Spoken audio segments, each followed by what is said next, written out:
When I'm in the country and in the wilderness, it's my time of reflection. It's my time to truly think.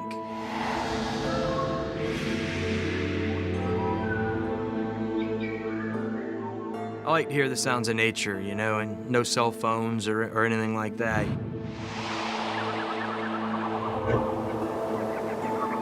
It's just a way to take a deep breath and relax.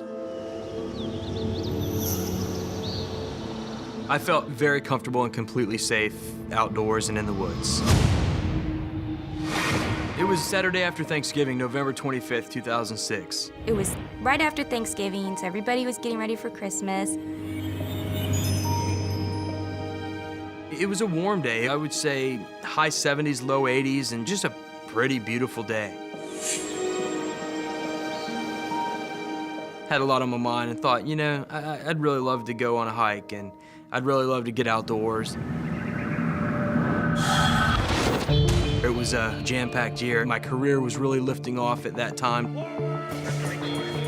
I worked for the Hillsborough County Sheriff's Office as a law enforcement deputy. When I was 8 months pregnant, Brandon and I had the wild idea to buy a new house and move. We're about to have our firstborn, and we're moving. It's just chaos.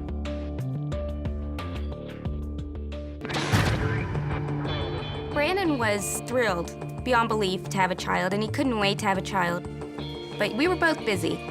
Amongst all the chaos of that year, that moment we were waiting for finally came, and Savannah was born. It was kind of a running joke with her and I, and it became a nickname when Savannah was born. We called her Pancakes. Because he claims when she was born, she smelled like pancakes. You could tell he was already in love. She is just an inspiration. She is what we live for.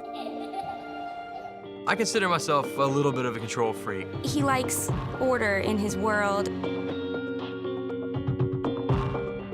Anybody that's had children will tell you that it's the most amazing experience in the world, but at the same time, it's an overwhelming experience.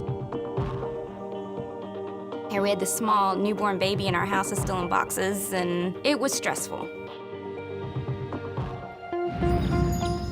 We had made plans to go to my parents' house. We were going to barbecue, watch football. That morning, I had told Courtney I was going to bust out for a bit, and so I called my buddy Robert Bateman. Brandon and I have worked together for probably going on 6 years now. He and I went hiking a couple times together and begun our friendship. The area that we typically went hiking on was about 560 acres in size.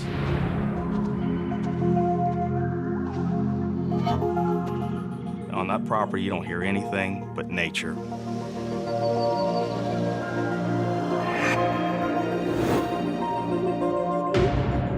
I told Courtney, hey, I'm gonna go for a hike with Robert. And she's, all right, hurry back. I'm gonna be at my mom's house with Savannah. Then I said, okay, but if you're gonna leave, you better bring me some lunch, because we weren't having dinner till much later. And I went to the closet and I grabbed my snake boots and I brought them to the car. He, gave us both a kiss and he left.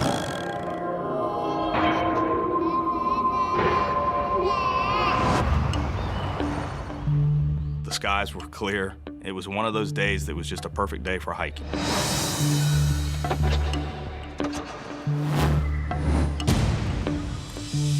And we figured we'd maybe hike out for about an hour out onto the property, give us an hour out and then an hour back. So we were talking maybe a 2-hour total time frame for hiking. Robert had gotten out of the car and I said, hang on a minute, man, I'm gonna put on my snake chap.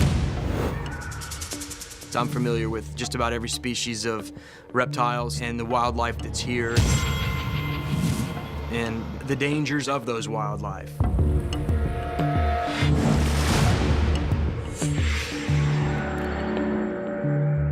I told myself, this is an 80-degree day in November. I knew the snakes and were gonna be hungry, and I knew that they were probably gonna be out, at least, if nothing else, sunning. I looked at the boots, and I thought, yeah. I had to lace them up, and they're kind of uncomfortable. So I'm like, you know what, just forget it. And so I said, let's just go, man. I'm not worried about it. We're not gonna be gone long. I said, okay. No, and I didn't own snake boots at the time. I didn't have any on, and I'd been out there several times and never even thought about it. Shut the door, locked it, and we started on our hike.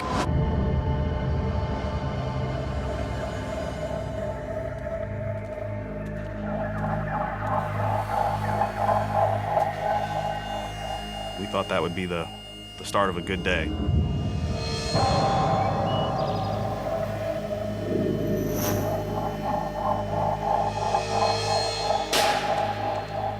We started out on a trail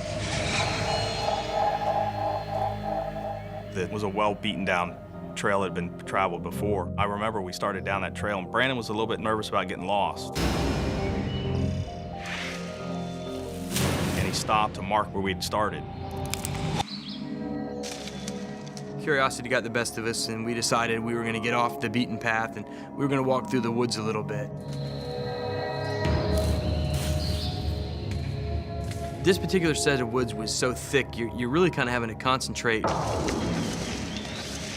The trails weren't well maintained.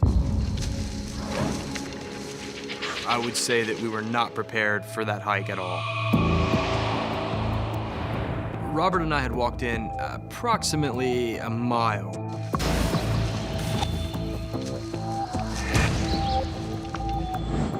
We came to a stop, and we were trying to kind of get our bearings because everything looks like exactly the same in there. It's so thick.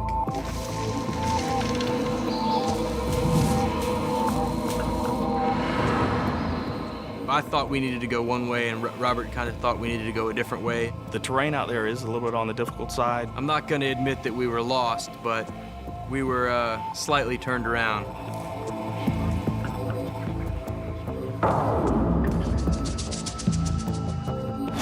And suddenly, out of the blue, I felt this amazing pain in my left leg.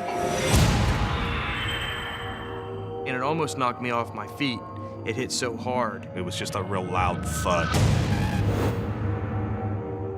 I couldn't describe it other than it being a baseball bat with 2 syringes on it, filled with boiling hot water. And somebody swinging the bat as hard as they could and injecting that boiling water right into your leg. About that point, I heard Brandon yelp. And then, onset of an instant terror, I knew what it was. The look on Brandon's face was pretty shocking. I looked down and I saw the snake laying right up against a downed tree. I saw his eyes, and then I looked down and saw it. And its head was moving side to side like this with its tongue coming out. It was about to strike a subsequent time. But I didn't want to move because I knew that snake was quicker than I was. I could not move. It was well within striking reach of me again, and it was targeted and fixed right on my leg.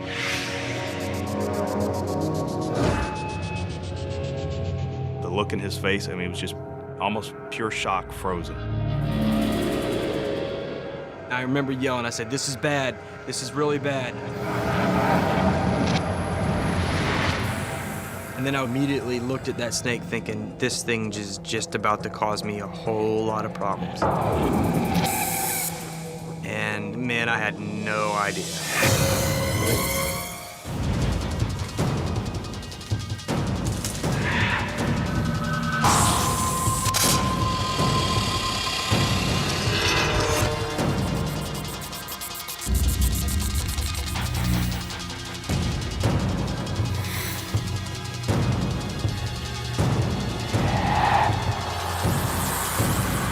And I drew my weapon out that I had, my off-duty weapon.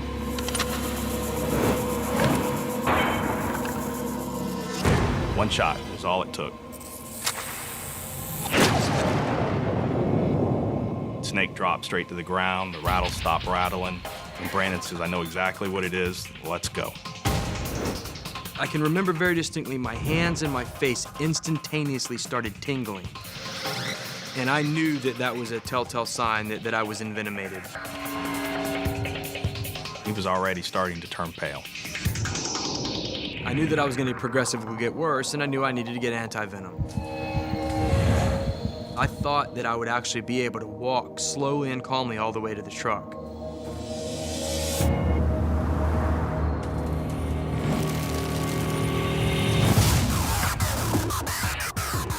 It came to a shock to me when I collapsed.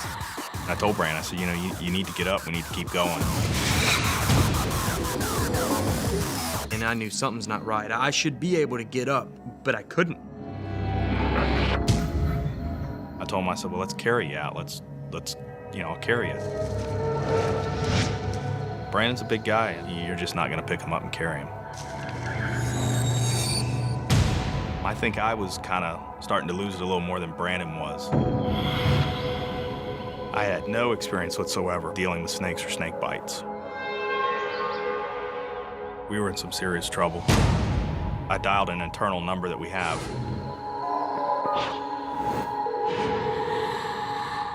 Hey, this is 2224. I'm off duty, and I've got somebody here that's been bit by a rattlesnake. I do know him, Brandon Parker. He's a deputy.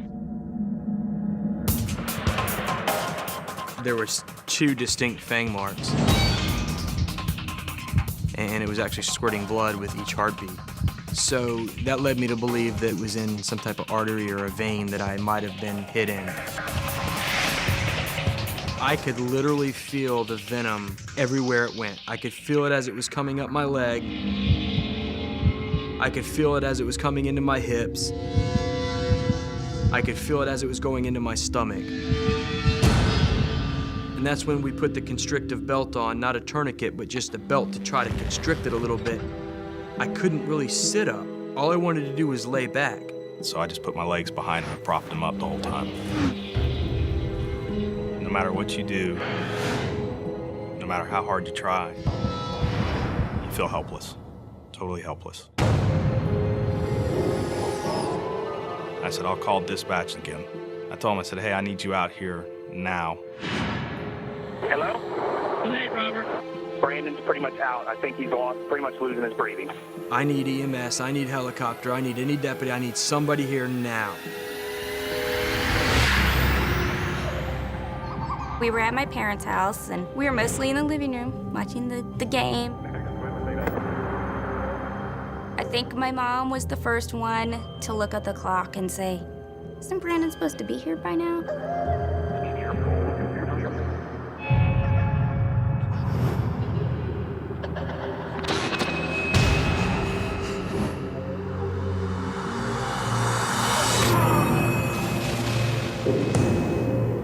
I started to lose consciousness for the first time, and then I kind of came back to. And that's the first time I thought that this might be it.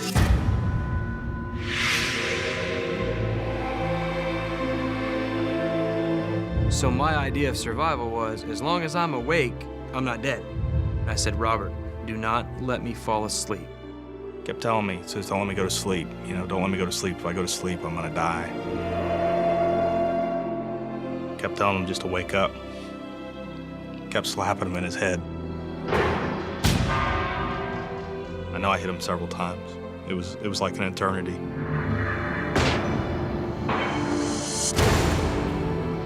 Told Brandon, I said, hey, let me go out and at least help. You know, maybe I can get him here quicker. I said, you're not leaving me here by myself. And Brandon wouldn't let me go.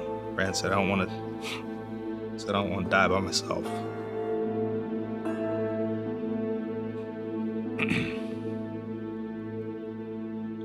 So I didn't. I stayed there.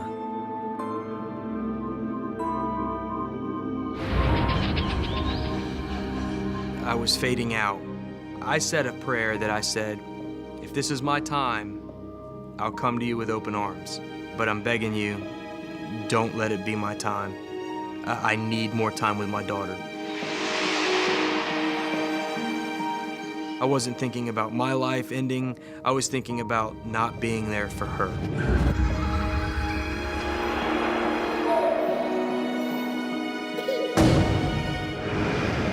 We talked about our family, and I told him, you know, you make sure you know I love them, and you make sure that you tell them that.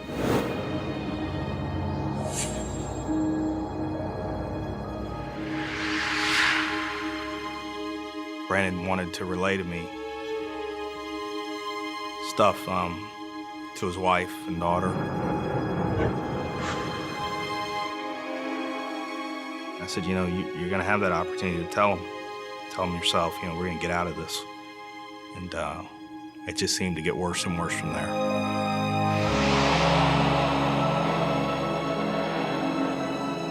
I was beginning to really lose it. He was going.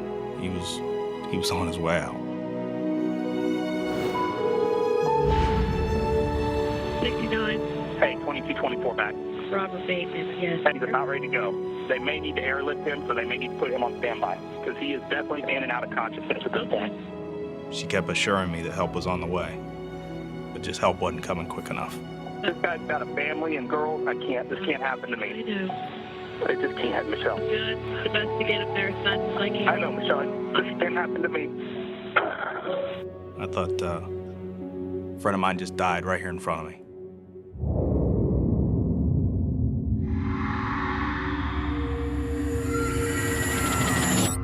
This is not gonna happen like this to me today.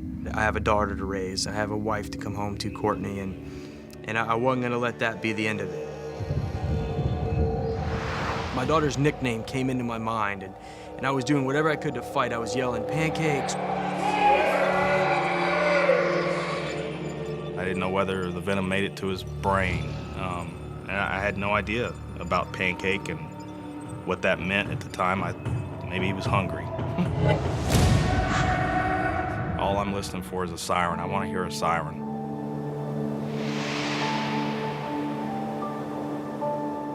Robert was reassuring me, "Hey, man, they're here. They're coming, man. Hang on. They're here. They're coming. Hang on." I could hear somebody yelling, and I started yelling back. Emerging through these kind of thick brush, the EMS crew. Imagine how hard it is to carry a guy as big as I am, where you can barely walk through the woods, let alone carry somebody out of the woods. That team of individuals took turns carrying me through that thick brush the remainder of the mile out of the woods to my truck. They loaded Brandon up in the back of the pickup truck, and off we went. Getting to the top and actually seeing a helicopter sitting in my front yard, probably the biggest relief there ever was. The pilot pulled a vial out and gave Brandon a shot of anti-venom. Brandon was bad. I think his blood pressure at that point was 50/13. Brandon probably should have already been dead.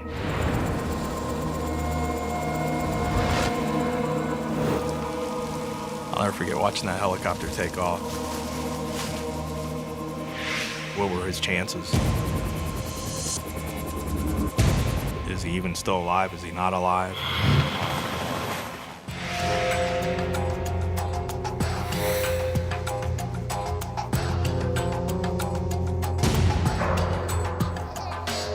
Brandon had been gone going on 4 hours. I was starting to get a little perturbed. We had made plans, he wasn't here. And then I went to the kitchen to get a drink.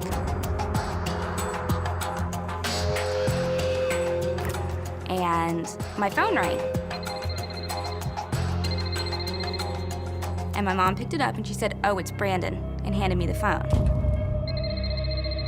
And I was like, "Oh, there he is, finally." And it wasn't Brandon. And instantly I said, "Something's wrong." The voice identifies himself as a detective. And my heart just stops.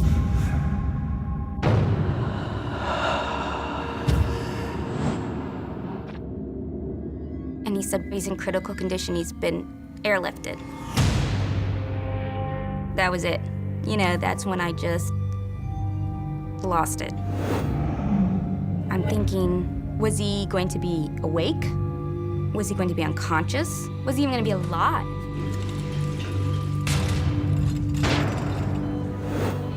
I was afraid he wasn't going to make it. I had prepared myself at that point that I was going to get down to the hospital and get the bad news.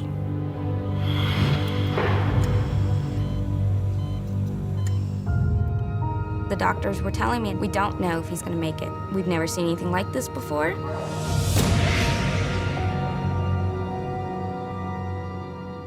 Doctors are running everywhere. Nobody can answer my questions. Brandon's screaming in pain. It was a moment that you never think's gonna happen to you.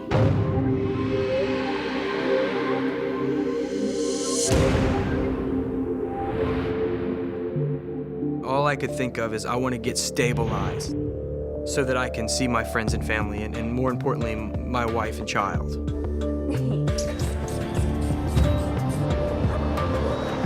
The thought of Courtney having to raise Savannah by herself is my biggest fear.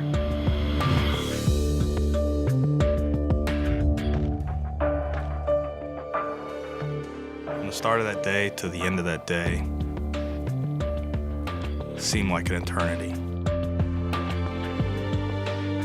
In some ways, it almost still doesn't seem real. It almost seems like a dream.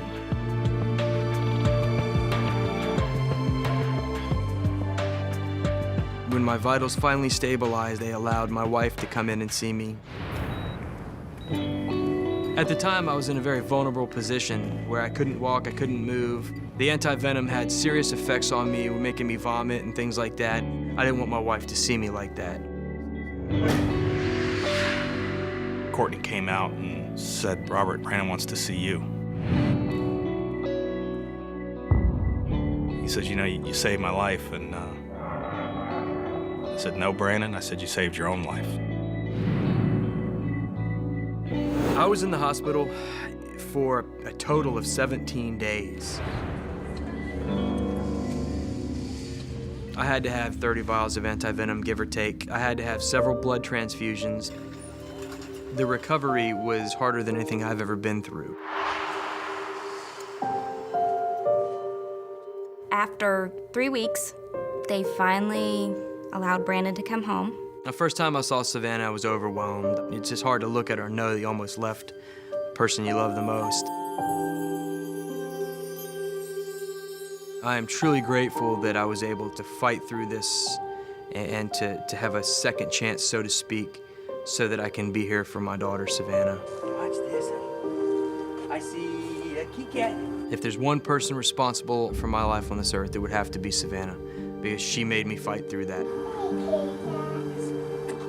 And the second person I would say would be Robert.